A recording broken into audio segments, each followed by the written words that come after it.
Hi and welcome to another episode on the FOBB podcast, and I'm your host, the FOBB. I'd like to start off by saying thank you to everyone who listens to the podcast.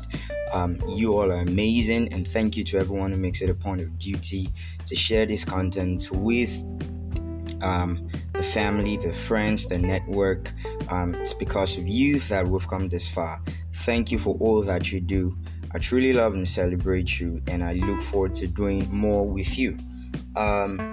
Without wasting time, I'd just like to go into what I have for this episode. I never really did think that I'd be talking about a topic like this.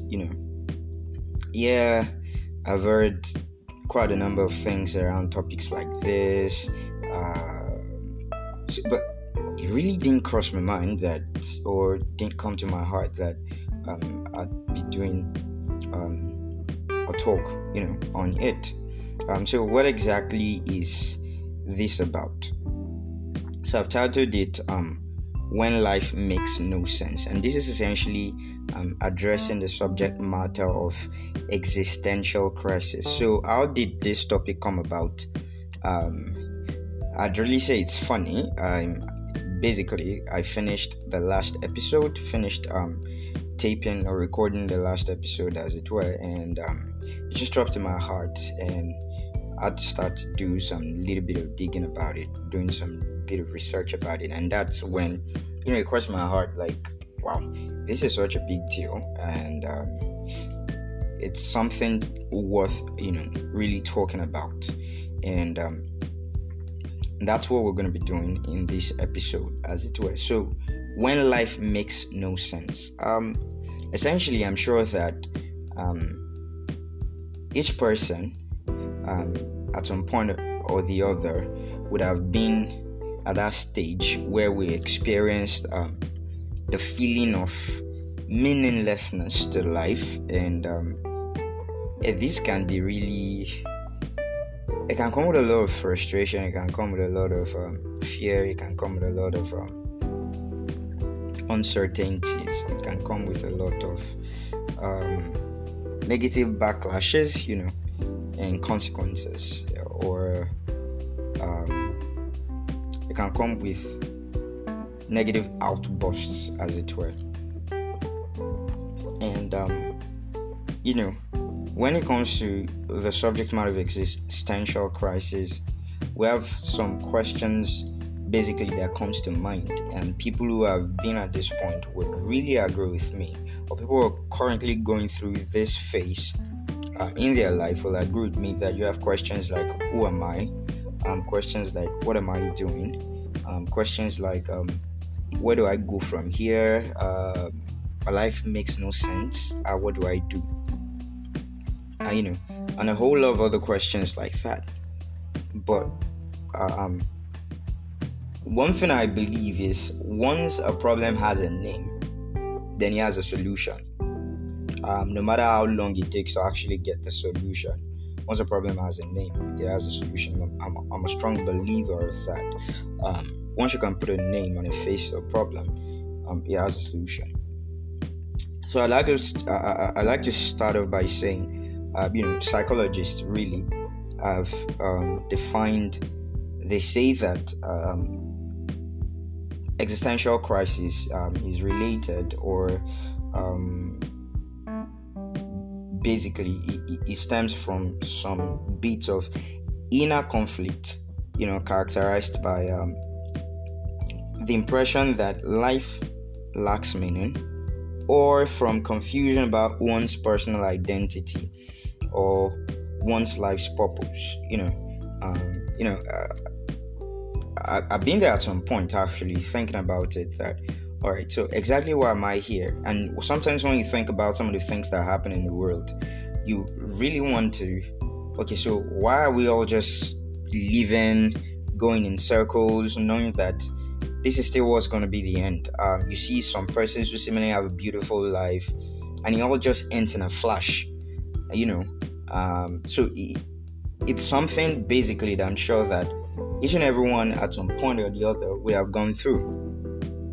So and the thing with existential crisis as well is that it is often accompanied by a lot of anxiety, a lot of fear, a lot of stress, sometimes some bit of indifference and indignation, right, to life. And dwelling on this feeling, I conscious to call it a feeling, as it were, because it is not a reality. It is not the right perception or reflection of who we truly are, really. So I'm conscious to call it a feeling. Dwelling on it for long causes, disruption in our normal way of life, and the way we do things, go about our daily business, and our level of productivity as humans. And it can often lead to depression. Now, one of the things I ought to point out as well is the existential crisis in itself is not a mental challenge. It's not a mental illness, at least according to psychologists and psychotherapists. So it's just a phase where you're demanding and looking for answers. But when it becomes a problem when you're at that point and you're not getting the kind of answers that you need, or the answers that can sufficiently take you out of that space, then it can lead to depression, and depression is a serious problem. In Europe and in America, it's even in the United States, as it were, United States on its own, it's a serious challenge. You have a lot of people suffer from depression, and many of them stems from existential crisis, as it were. So going forward, if you do a little bit of research, you see that there are components to existential crisis. There is the emotional, there is the part where it's a cognitive component, and there's a behavioral component to it. So when we're talking about the existential crisis, with respects to its emotional component, you have people having this constant feeling of guilt, emotional pain, despair, helplessness, anxiety, loneliness. A lot of people even feel like frauds, At the height of existential crisis, you also have what we call the imposter syndrome, very, very strong. Somebody who suffers from existential crisis is likely to also strongly suffer from imposter syndrome. It's such a big deal. And when it comes to the cognitive components, you have feelings of meaninglessness and thoughts of loss of personal values. People begin to reflect on their mortality. And as I was reflecting on this, it brought to mind people who then slide into all manners of teachings and doctrines and begin to build mindsets that are, some persons build mindsets that are anti-social. I was watching a couple of videos sometimes back, and there was a particular one that caught my attention about a young boy who, I think he was growing up, was bullied as a child. He had, a rough time growing up. Basically wasn't, wasn't a poor boy or something. He wasn't poor, but then he just had a rough time growing up, and he built one way or the other, because this is the problem when you're seeking answers and you resort to finding answers in places that cannot really help you. So one way or the other, I'm sure he probably started to dig into, the internet, looking for answers. One way or the other, he most likely got recruited by idealists who have anti-world, anti-humanity kind of doctrines and all of that. And this boy ended up being one of the he ended up being the perpetrator or suspect of a major shooting that killed I think it was high schoolers or college students in a particular area in the United States. And if you begin to check through people who fall into that category too, you find out that Many of them are breakouts of unresolved existential crisis. They begin to develop weird behaviors. They become antisocial. They become some of them become highly impulsive. Even basically when it gets to that point, they become a danger to themselves, and not just a danger to themselves, they become a danger to other people. So they're not just questioning their own mortality, they're questioning other people's mortality, and are like, okay, why should we be living like this? That is how you find people, psychopaths, or basically who develop the thoughts and feeling like, okay, they are responsible to probably cleanse the world of some things, rid the world of certain population. A lot of messed up ideas and ideologies stemming from weaponizing existential crisis. And there are people out there who actually have devoted themselves to weaponizing existential crisis. So one thing I need to point out is existential crisis can be weaponized and by people who do not have best interest of humanity at heart, and are very, very cunning and subtle in their approach, that they can easily capture the hearts and minds of people who are really in search and in need of answers rather. And it is very, very important to pay attention to this, and that is one of the reasons why this particular episode of the podcast is coming up. There's also the behavioral component to existential crisis. You find people going into addiction and substance abuse, going to all manners of antisocial behaviors, compulsive behaviors, and all of that. You just find that their attitude and their behaviors change. Somebody who is probably all outgoing, very fun loving, and all of that becomes just withdrawn, melancholic, and just overtly introverted. And then you begin to wonder what exactly is the problem. So it's important to begin to pay attention to ourselves, and beginning to do a check, and not just a check on ourselves, as well as people who we know are loved ones, right? So that when we begin to notice some of these changes, it will be easy to actually help ourselves or help them, right? So I was just remembering a particular episode from is it the Avengers now, after the whole Thanos saga and all of that. Almost everybody went into some of the Avengers went into depression, blah blah blah. One particular one that caught my attention in relation to this behavioral component of existential crisis is Thor. It was revealed that Thor became an obese alcoholic person. There was no joy to doing anything. There was no enthusiasm to doing anything at all. He was just there drinking himself to stupor and all of that. Questioning how that, okay, so what exactly, why are we doing all of this that we've been doing if it's eventually just going to be futile and all of that. So just trying to paint a funny scenario of what existential crisis or the results of existential crisis and components can be like. All right, so now it's also good to point out that there are types, or stages at which people experience existential crisis. There's a teenage crisis. For parents who have teenagers, you might have come across this, or parents who already have children who are growing into the teenage years. You might want to begin to notice some of these things. You have children going into the teenage years and who are having teenage crisis. At that time, they're trying to discover themselves. They're having all of these thoughts of exactly what to do. At that point, you're having different thoughts of, I want to be a doctor.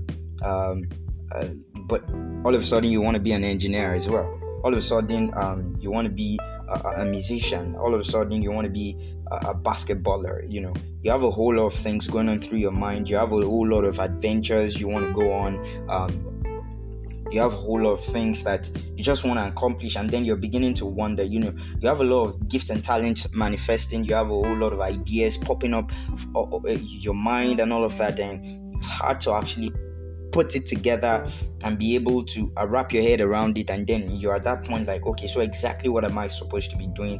Where am I going? What path am I supposed to tread, in this life and all of that? So and it usually becomes a serious problem for teenagers if not properly managed, and it becomes worse if at that particular stage they experience life-changing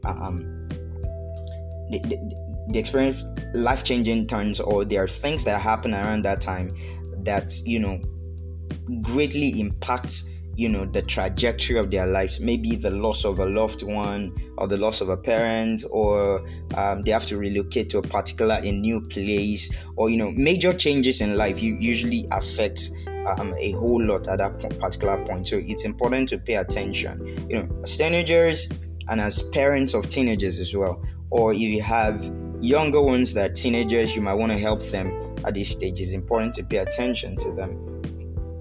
Also, there's the quarter life crisis, or quite similar to teenage crisis. I mean, the symptoms and the kinds of feelings that they have at that point is quite similar. That Gen Zs and young millennials, at this stage, everybody still has that same kind of people in their 20s, and the 20, 21, 22, 23, 24, 25, usually still have that feeling as well. There's that constant feeling of anxiety, confusion about the path to follow in life, about what your identity is. So you can easily categorize teenage crisis and quarter life crisis together. There's also the part of midlife crisis, at that stage. These more older millennials and people, who in their 30s and 40s and probably 50s and all of that, and the late life crisis too. And for people in this category, both midlife who experience midlife crisis and late life crisis, some of the feelings that emanate from that stage are constant feelings of regret, guilt, fear of death, and all of that. You see, you find a lot of people always having a feeling of, if I'd known, I would have done this in my youth. If I just had more time, I'd have been able to do this. Some persons who probably have lost something or loved one, or probably have gone through divorce, or no longer have this contact with their children. I'm just trying to paint a lot of pictures, a whole lot of scenarios around the kind of things that can happen at that stage. And there's just that constant feeling of guilt that, if I've done this, maybe this wouldn't have happened. The regret as well. It's just strong for people. I mean, I've met people like that, older people who when they talk to you, you can't help but reason about why they are how they are. You can see it as much as they try to. Some of them have grown out of it. Some of them, by the help of God, have grown out of it. Some of them are still at that level, and it doesn't matter how much people have tried to help them. They're always still wallowing at some point in that at that level. Still carrying on that feeling and that baggage. It's a baggage, right? It's a baggage, and a whole lot of them have also gone down into alcoholism, and a whole lot of things, just to want to wash away that feeling. But all of that doesn't help if truly we don't get to the bottom of exactly why we're feeling that way, or why we're having that experience. And you see, the thing with existential crisis is it has both negative and positive impacts on our lives. Now, it can lead to a lot of things negatively. Like we said, it can lead to depression. It can lead to developing antisocial behaviors. It can lead to, it can even lead to death when not properly managed. A lot of things happen. But most times we find ourselves focusing on the negative effects, the negative impacts of existential crisis more than the positive side. So now I'm saying, yeah, there's a positive side to existential crisis. Now we understand essentially that existential crisis causes us to begin to challenge our life's existence, what our life's purpose is, what our life's meaning is, what we're supposed to be doing here on earth. I think I made a reference to Rick Warren's book in the last episode, talking about what on earth am I here for? What on earth am I here for? I mean, that's a very good book that I'd like to recommend to someone.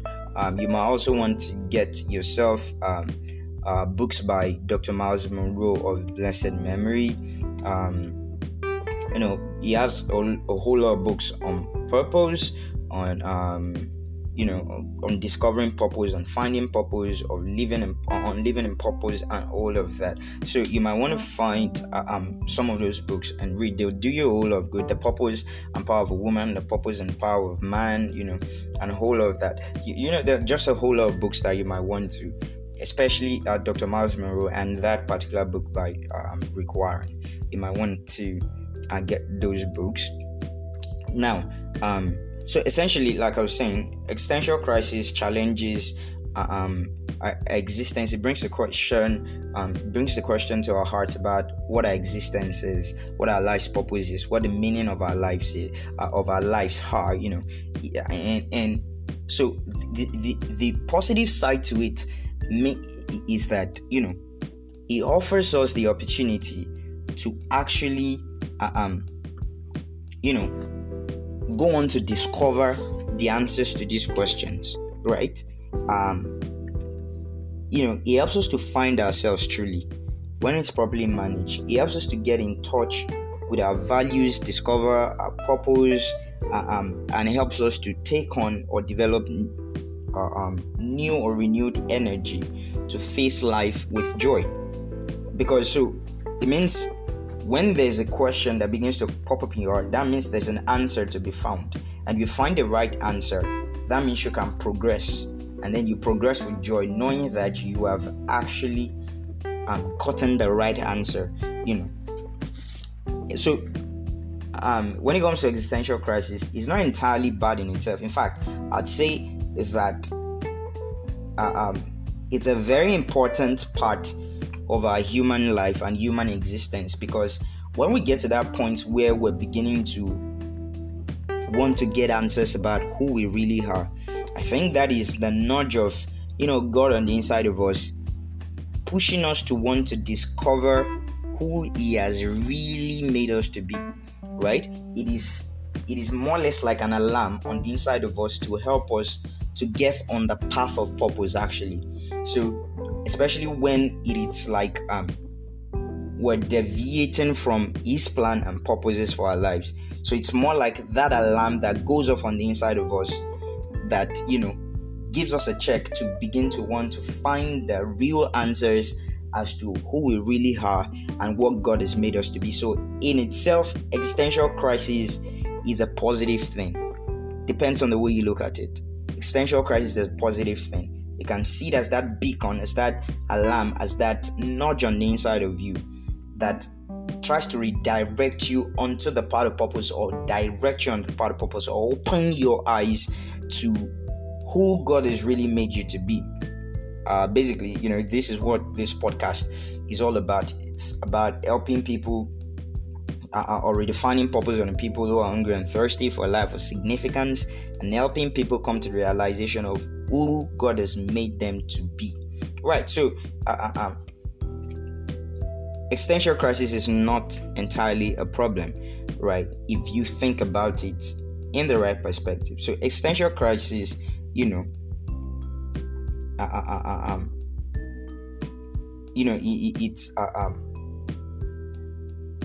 it's quite common. That's it. It's quite common. It's common to all, and it happens to everyone. I mean, it's a respecter of no age. It's a respecter of no gender. All I can say probably is just maybe children, because as infants and as we're growing, before teenage years, our thinking is quite streamlined. We find joy in almost everything. Our playmates, our toys, school we go, different things. I'm not saying that we don't have children who are facing serious challenges and questioning their existence and all of that. We have that. We have children who have developed depression from a tender age and all of that. But what I'm saying essentially is that children who experience dreadful childhoods really may not really experience existential crisis. But also, it's important to understand that existential crisis is respect of no one. It happens to everyone, all ages and gender included. So, what are some of the causes of existential crisis? It's important to note also that things like major life changes can result in existential crisis. Somebody, who has. Okay, so I was reading a book by an author. I've forgotten his name now. He's always wanted to play basketball, but then I think because of an injury, was discovered now that he couldn't play basketball again. Right? So it's not something that he can do, but he has always wanted to play basketball, try out in the big leagues. When you're waiting for the NFL. I forgotten what they call that. I really am not a basketball fan, but then you want to try out for the Lakers. You want to all of those stuff, and boom, then they come and tell you this injury that you just sustained. Sorry, you're not going to be able to play basketball again, and all of that. I mean, that can impact someone's mental health considerably. So life changes, big life changes, life altering choices, major transitions. Some persons, because of certain things, having to transition or experience major transitions in their lives, can come to places where they begin to question their existence in their lives. Somebody who unexpectedly transitions from being single into motherhood, or from being just a young man into becoming a father, probably by mistake or something. All of those can begin to trigger symptoms of existential crisis. A loss as well, usually the loss of a loved one, the loss of a parent, the loss of a wife, the loss of a child. I've seen examples like that. We've probably even watched or seen movies where some of these things are communicated. People just lose themselves, at this stage, at this point, and they're like, okay, so exactly what is life? When you've invested your love, your trust, your all of your love in someone, in a relationship, and then boom, it goes off. Some persons, it's even the loss of a relationship, that, or some persons that experience certain kinds of betrayal, and it makes them begin to question what life really is. So why all the fuss? Why do we even have to try hard and all of that? Somebody who's been trusting God that his mom is not going to die of cancer and done everything and all of that, and then boom, the woman still dies of cancer. And there's just a whole lot of examples, really. The whole lot of examples. People who come to points of unexpected turns and all of that. There's also the part where one is not feeling content with one's life's accomplishments and direction. You just feel like you're not going in the right direction. You just feel like you're not accomplishing enough, and you're trying. There are people like that, at their jobs, at their work, at their business. They're doing all they can. They are seriously and honestly doing all they can. They're putting in all of the work, but it just doesn't seem to be making sense. It just doesn't seem to be working out. Those persons can as well get to the point where they're challenging and like, okay, I'm doing all of the work and I'm not getting results. And this is somebody who is probably doing the bare minimum and is getting all of the results. There are people like that, maybe at a job. They're the one doing all of the work, but they're not getting promoted. But there are persons who are there and probably not doing anything, and they are the ones getting the glory. They're getting promoted. They're the face of the company and all of that. there's a whole lot. And when care is not taken, some of these things get people to start to dissearch their values. You know, it becomes a problem that causes them to begin to want to betray their morality, their values. Some persons get to a point where they just want to do anything at all that it takes, whether legal or illegal. Some persons take laws into their own hands. Some persons resort to fraud, stealing. Some persons resort to probably even taking the life of another. There's just a whole lot to unpack in this. And there's the point where people feel out of control. They just feel like their component of their life, or their part of their life, or the whole of their life is out of their control. They're being controlled by things, by people, by circumstances, by their job, by their family, by the responsibilities they have to take, and all of that. And they feel like they're just losing it. Like there's no hold of anything on their life. They can't basically decide that this is what I want to do, because almost every other thing and every other person is making that decision for them. It causes people to come into stages or into experiences of existential crisis, and it's a serious one as well. And existential crisis comes with various signs and symptoms. Constant feelings of worry, constant feelings of anxiety, depression, decrease in motivation, low energy levels, decrease or withdrawal from social activities. We talked about some of this already from the introduction. It just comes with a whole lot of that. You just don't want to be a part of anything. You just let me be on my own. So what's the point? I go all out every day, I do all I can, I come back, I'm still making the bare minimum. Or we tried everything, we spent all the money, and yet this person still died. Just withdraw and start from a sip of alcohol to downing several bottles every day. And a lot of persons have lost their lives because they can't redeem themselves. They're not able to come to the point of redemption.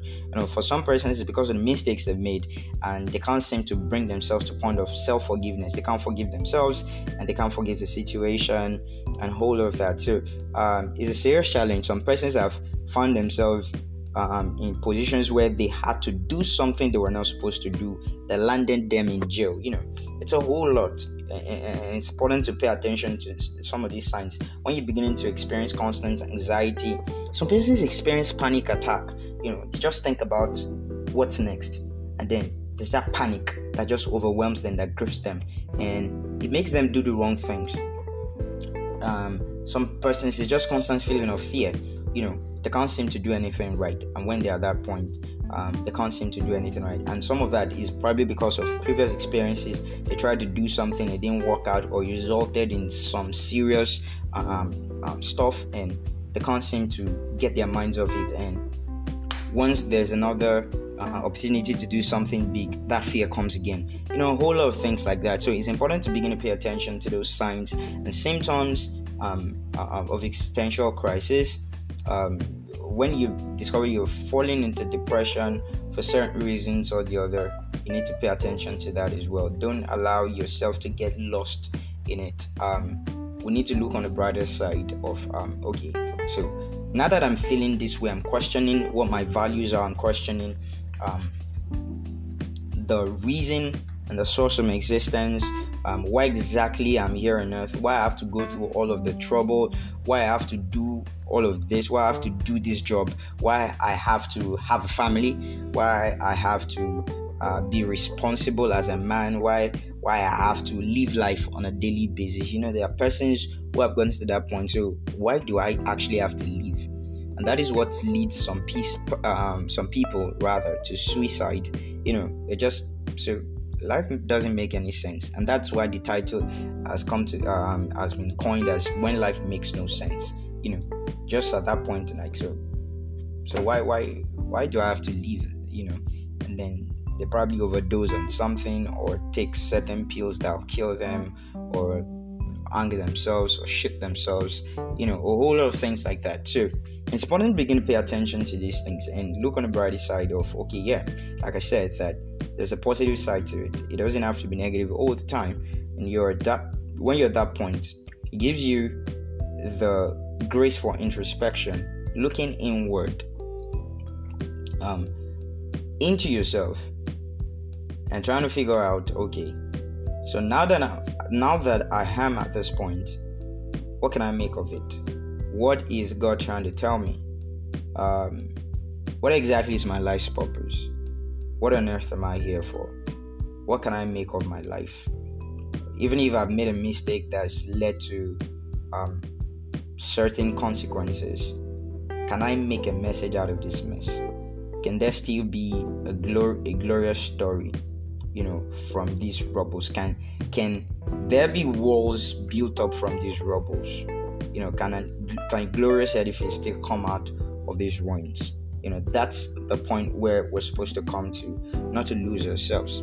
And I just, quickly like to talk about some of the ways I think we can deal with existential crisis and its symptoms. This looks like just, it just looks like a talk, everybody says it, and you're like, okay, yeah, if you've probably been at that point, maybe you will not be saying some of these things. That's why I started by saying, I think at some point or the other, almost each and every one of us, or at least a majority of world's population, would have felt that way, or would have been at that point, or some are still at that point in their lives.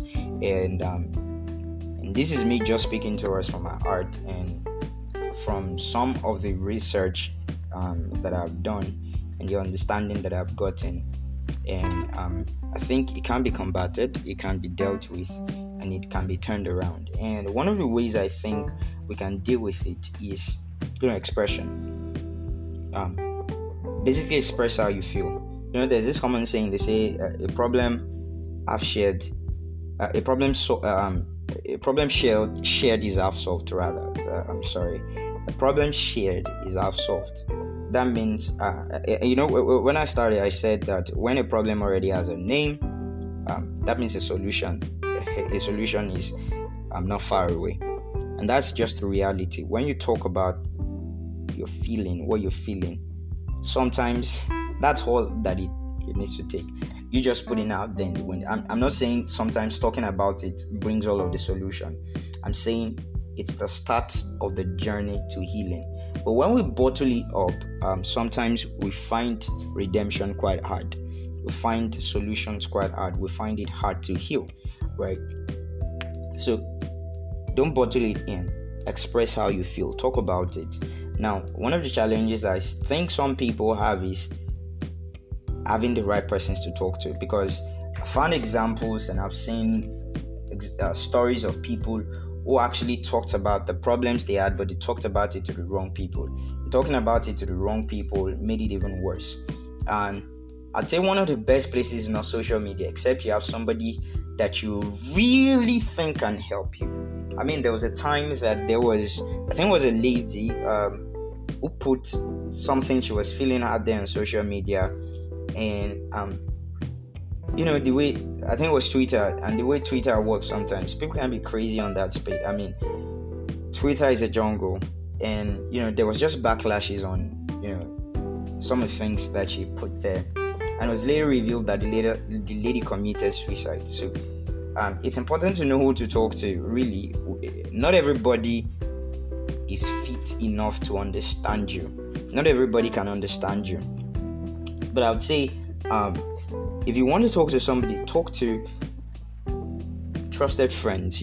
Talk to friends that you can really confide in, friends that you can really rely on, friends who will not take advantage of you and of what you're feeling and try to manipulate you into doing things that you normally not do, right? Because you find people who have manipulated their friends, who are experiencing fits of existential crisis, manipulated them into doing things that are criminal and have landed them in jail. Some have lost their lives, and it's important to just know who you're talking to. It's really, really important.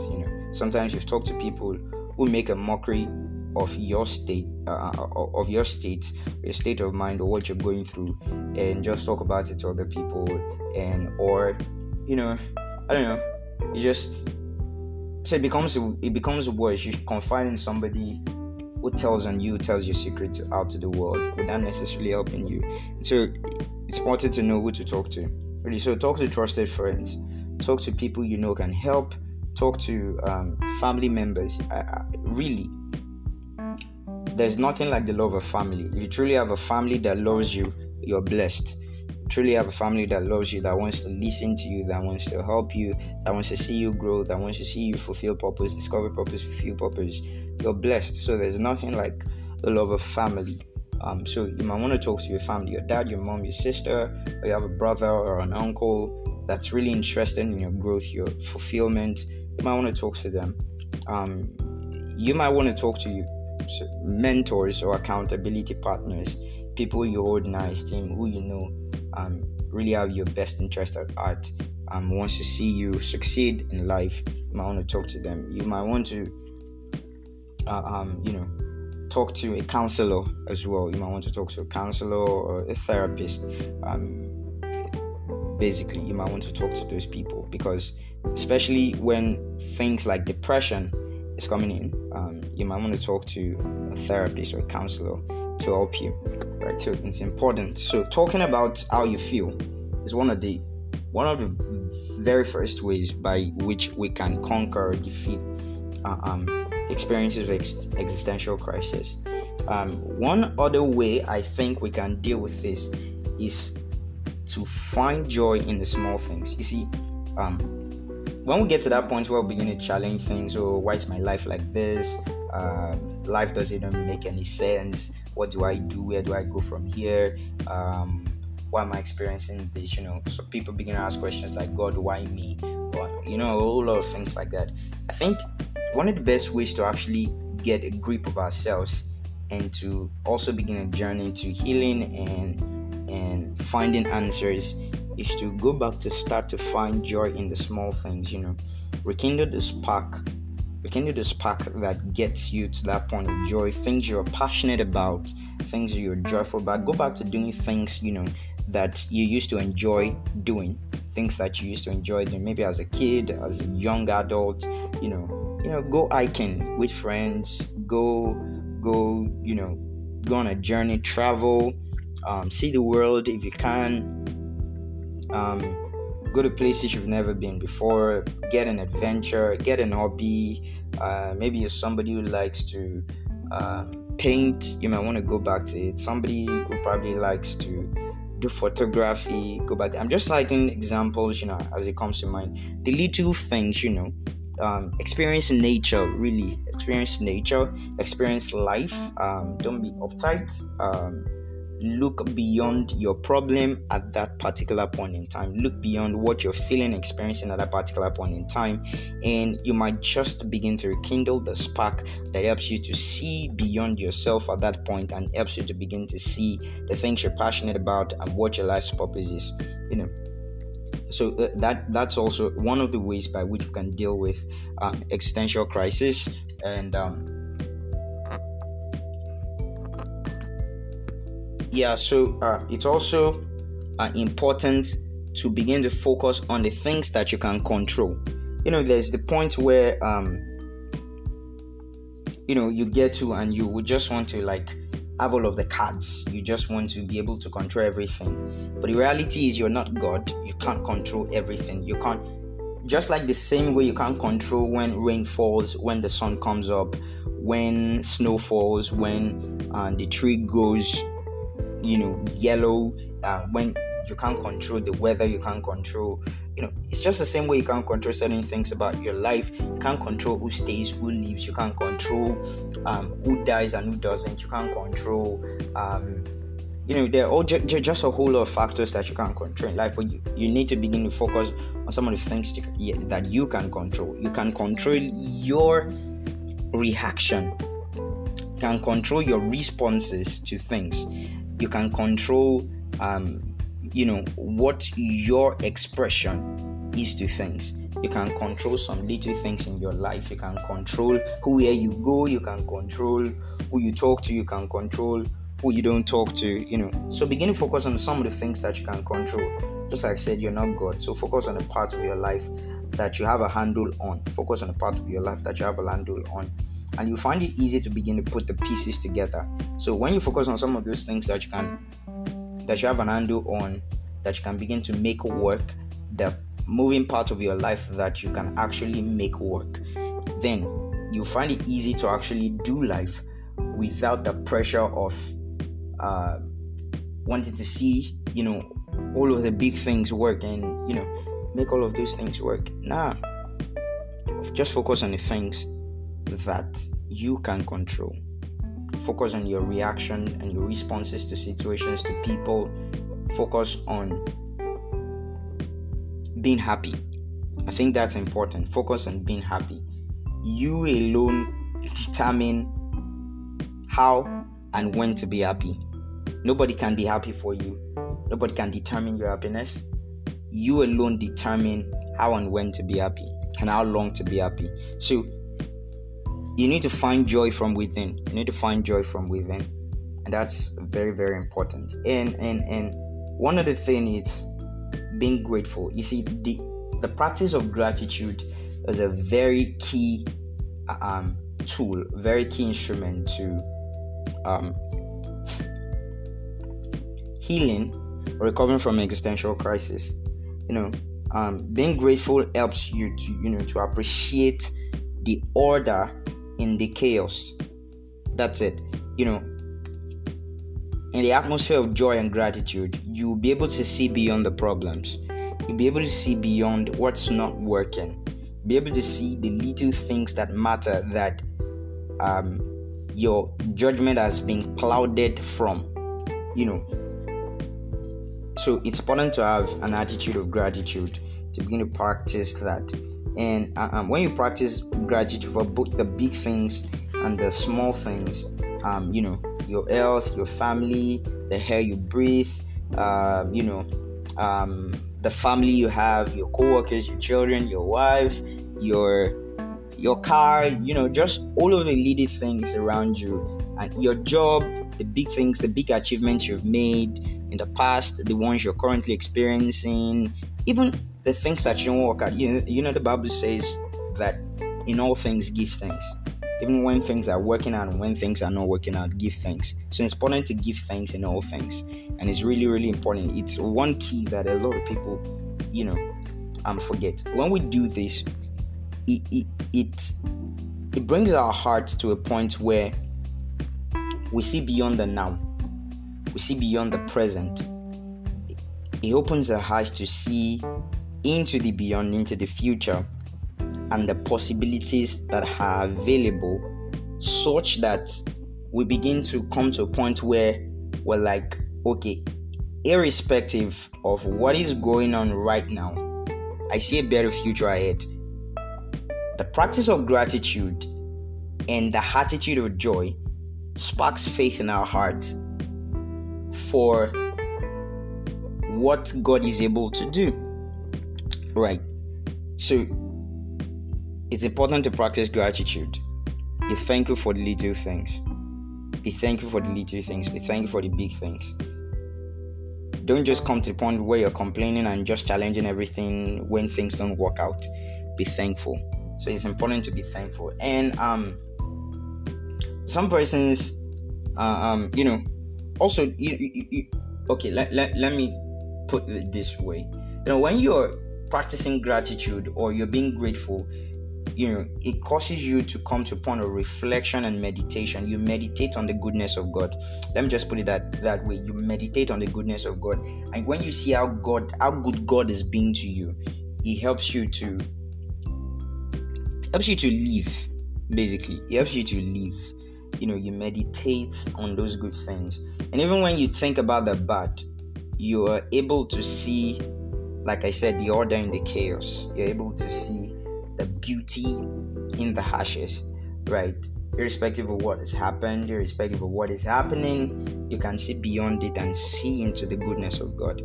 And if anything, I need to register in our minds that God is a good God. God is a good God. God is good all the time. And that's on period. God is good. God is a good God. He's a good, good Father. right?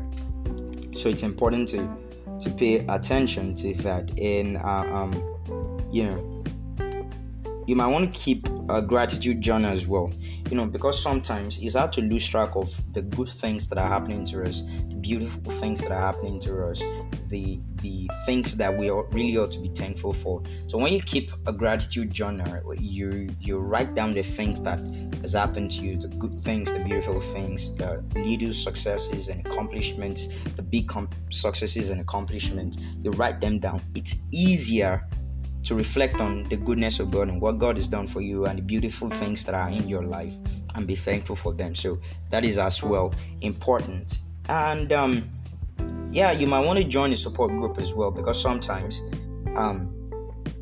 even the Bible says one shall chase 1,000, two shall chase 10,000. That means in a community of people of like minds, it's easier to actually grow faster because it's a collective energy, and you can you hear other people's experiences, you hear other people's stories, and it causes you to reflect. Because sometimes when you're experiencing things, you can be tempted to think you're the only one going through it. But when you hear other people's stories, you realize that challenges are common to man, and yours is even a tip of the iceberg. You hear other people's stories and you're like, wow, yeah, I've really been selfish and ungrateful, really.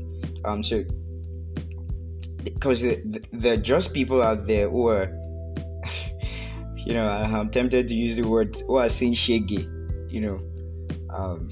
People are really out there saying shaggy, and you still see the way some persons carry themselves. Even after they've gone through all of those things they've gone through, there's just still this air of joy, and they just have this peace in chaos. He brought the words of this song to my mind. I've got peace in chaos, and you really see them. They've got just that joy and peace in chaos, and you're wondering what exactly is propelling these people. So some of them is the attitude of gratitude. They're just thankful for everything, and gradually they begin to heal. They begin to see changes, and things become better for them. So it's really, really important. And finally, I'd like to end on this note that, I think I got two more. Discover purpose. Rediscover purpose. And so what do I mean by that? So one thing that I think is common to everybody is at the center of our existence is something that drives us to want to make a difference, and to want to make a difference in the world around us and the people that surround us. There's just that thing. That's something that drives you to want to act. You see things on TV and you're like, yeah, I want to do something like that. Or I don't want to just give many examples here, but there's that thing, I think, on the inside of everyone that drives you to want to do better, drives you to want to make a difference, drives you to want to make an impact, leave a legacy, impact people, bring joy, and smile joy to the hearts of people, smiles to the faces of people. And that thing can be an hint to what your purpose is, right? So it's that same thing that ignites us daily to want to wake up, work, impact lives, leave a legacy. When we are at the point when we're experiencing existential crisis, you might want to go back and rediscover that spark. You might want to go back and rediscover that thing. And when you do that, it jolts you back in consciousness. It's like when somebody's losing pulse, and then they bring the what they call it, I think it's a jolt machine. I don't know the actual word. I don't know what they really, really call it. And then they charge it, the PMs. They charge it up. And then jolt the person back, to consciousness, so that the person doesn't drift away into eternal forgetfulness. And then they jolt the person back, and then the person comes back, something like that.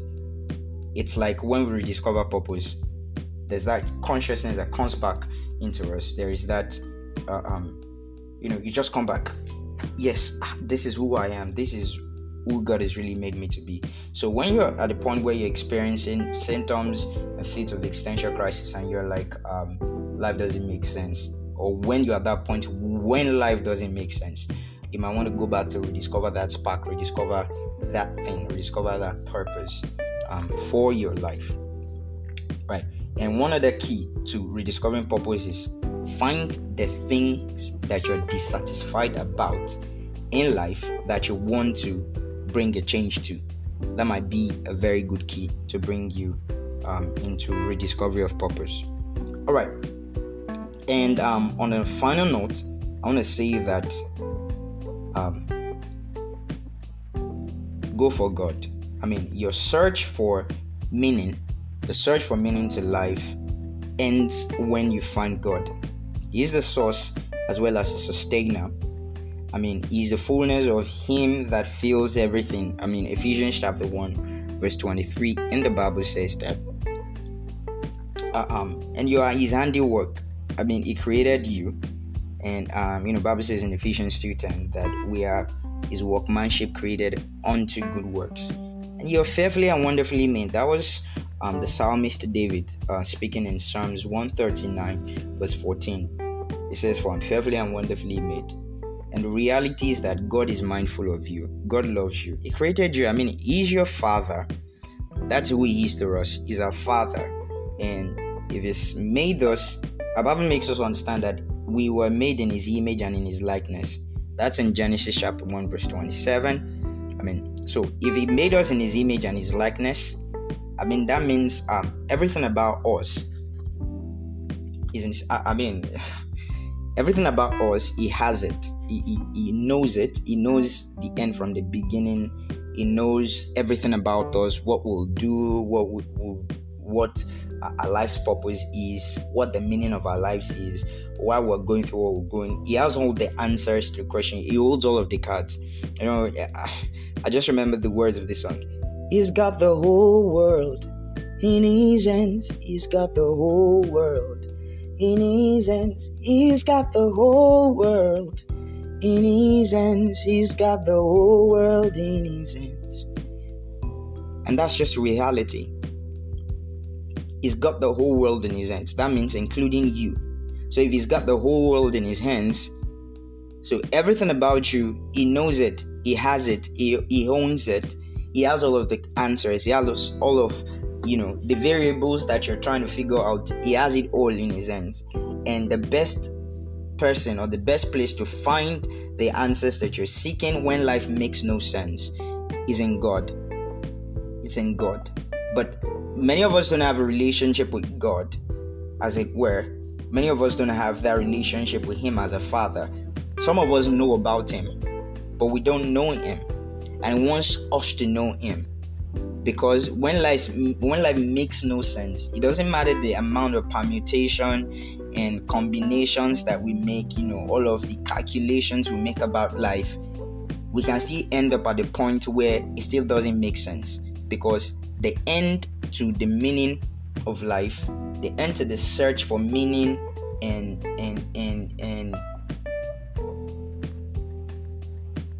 value and and purpose ends when we find God. So it's important to find God. So finding true meaning in your life, finding true meaning in and with our lives and our existence starts and ends with God. So we need to go back to the source because He holds on the answers. Bible makes us understand that He is the source and sustainer. He's the source and sustainer. So whatever He has sourced, He has the capacity to sustain. Whatever He has made, He has the capacity to keep alive. If He has given you hope, He has the capacity to keep it alive. He has given you joy, He has the capacity to keep it growing. If He has given you faith, He has the capacity to make it grow. If He has given you a job, He has the capacity to help you grow at it. If He has given you a family, He has the capacity to help you keep that family. If He has given you a relationship, He has the capacity to help you keep that relationship growing. You've experienced loss, you've experienced downward turns, you've experienced dangerous and unexpected turns, but then God is not done with you.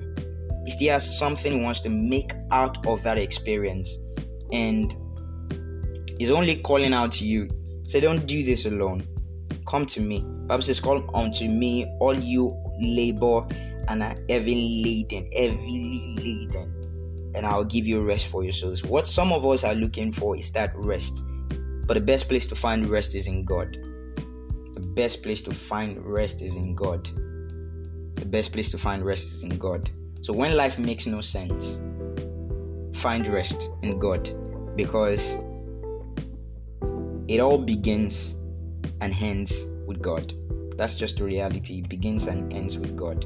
When life makes no sense, the search for answers begins and ends with God, because He is the source and sustainer. He's the beginning and the end. He's the first and the last. He knows all things. He rules all things. He made all things. And He's mindful of you, and He loves you. I want to pray for somebody who is listening today, that in the name of Jesus, as you find God, as you make a commitment to find God, there are answers for you in the name of Jesus, that you will not get lost in existential crisis. You will, when you get to the point where life makes no sense, the beacon of hope, the light of God's revelation will beam on you to really discover who you are and who God has made you to be. You will not be lost. You will not be lost at sea. You will not be drowned. The pressure, the weight, the demands, the hustle and bustle of this life will not drown you, because God is for you and is reaching out to you. You will not be lost. Just reach out to Him. Just reach out to Him. And it's simple as, opening your mouth and opening your heart and calling out to Him and saying, "Father, I need you. I need you. I know my life doesn't make any sense. I don't seem to be making progress. Everything is chaotic, but I need you." And then you'll be surprised. I mean, it's as simple as that. You'll be surprised at how God can step in and begin to arrange and rearrange the pieces of your lives such that it begins to make sense. And then joy is birthed in your heart. Thank you for listening to this episode. Please, if you do have comments and contributions, do not hesitate to send in your questions or opinions to us on the podcast. You can use the audio message feature on Anchor or Spotify for podcasters. You could as well drop it on Twitter. If you follow me on Twitter, if you're not following, you can easily follow me on Twitter, THA_FOBB, and reach out to me. Or you can as well join a community on WhatsApp, where we get to share insights and opinions and updates about the podcast.